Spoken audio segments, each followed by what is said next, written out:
first, I mean, it was the talk of the town today. LeBron James versus Charles Barkley.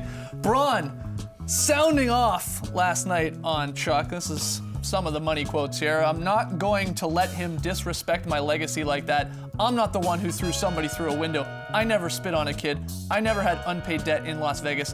I never said I'm not a role model. I never showed up to All-Star Weekend on Sunday because I was in Vegas all weekend partying. All I've done for my entire career is represent the NBA the right way. 14 years, never got in trouble, respected the game. Print that or put it on a full screen on the starters. Okay, I added that last part, but we gotta play a little 3-on-3 edition here of LeBron versus Barkley. TK, you got some big cues with this. No doubt. LeBron is maybe the most criticized basketball player in league history, and we've never seen him this mad at the media before. You guys think LeBron is overreacting to Barkley's comments? Well, let's get this straight. He's not just reacting to Barkley saying this week that LeBron is complaining that he doesn't have a good enough team. This is LeBron pent-up frustrations over the years getting back at Barkley.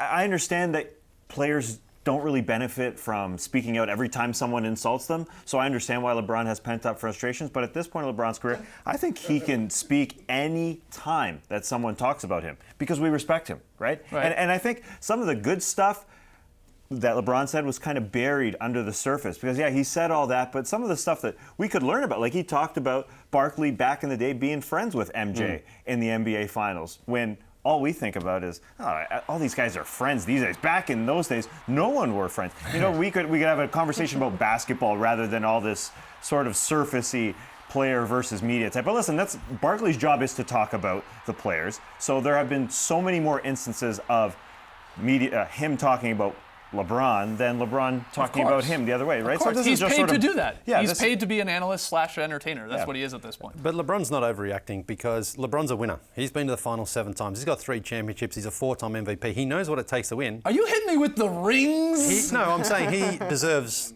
respect from everybody, and he's not getting it in this instance. And you know what? If LeBron's saying he needs better player or needs new players and that, he's allowed to say that because, again, he knows what it takes to win. What's the worst thing LeBron's done off the court as well? The decision.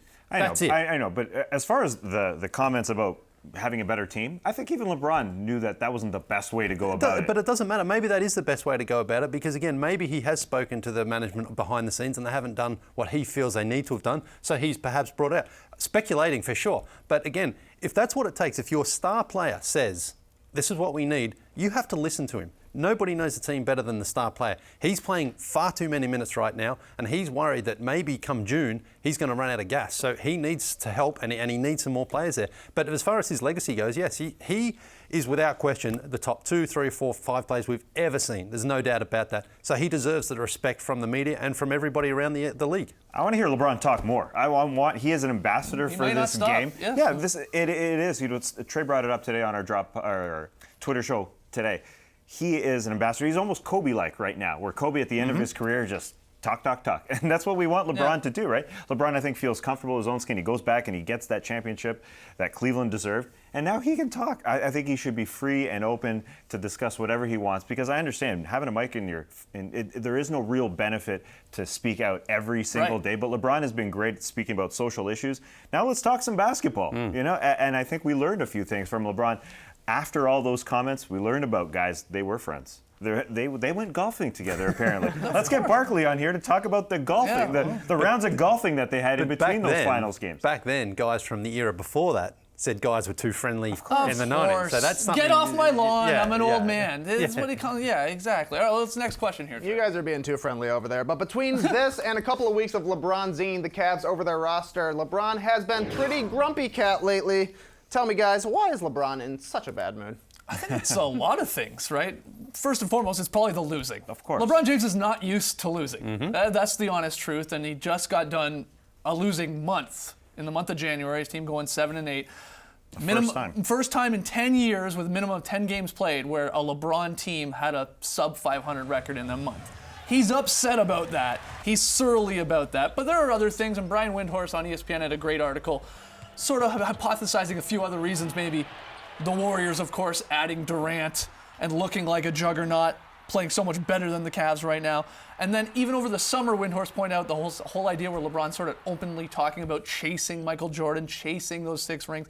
So it's just this pent-up frustration, and like it's really just bad timing for Barkley, in my opinion, because to get back to the first question, he did, within all the stuff where he did call LeBron whiny, and he thought it was inappropriate, Barkley had many compliments of saying he's the best player in the world, he's a great player, he's a great guy. It was just sort of peppered in there, right? Yeah. Where Barkley, his opinion was like, it's weird that he's whining as a defending champ that they need another player. They have a great team.